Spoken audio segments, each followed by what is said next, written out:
For our group project, I worked on two parts.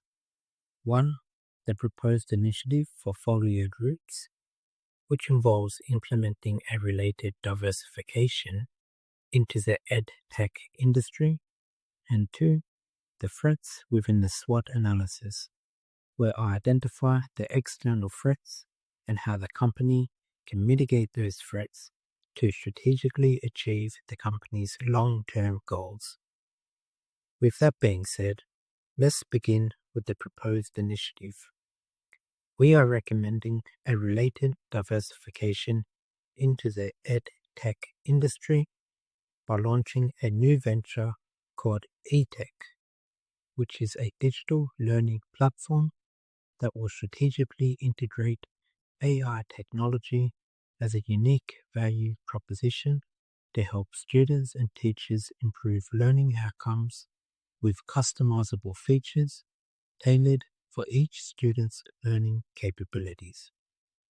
However, why should folio groups diversify into the ed tech industry?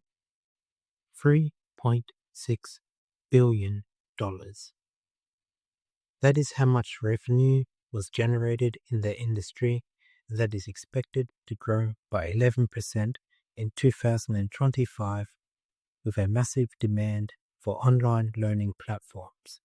So now is the perfect time for the folio group to strategically enter the industry with a related diversification strategy using eTech.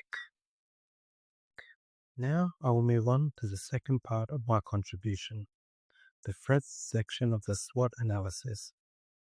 The first major threat is data and privacy regulations. EdTech companies must follow strict laws around student data policies. With folio past issues with data manipulation, this increases the risk of legal repercussions. To mitigate this threat, the company should consult with policymakers and invest in strong data systems and privacy protocols.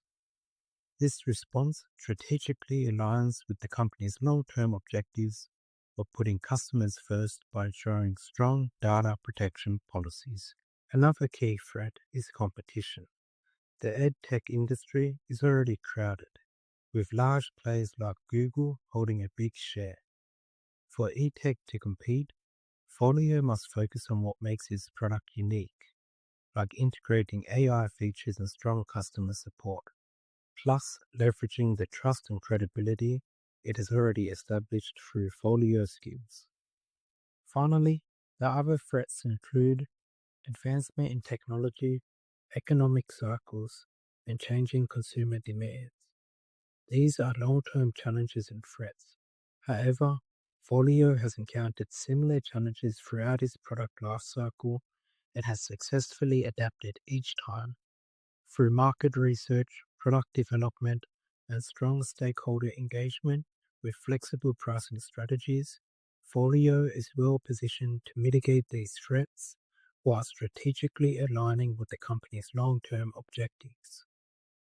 With that being said, thank you for taking the time to listen to my presentation, and I look forward to any updates on the business proposal.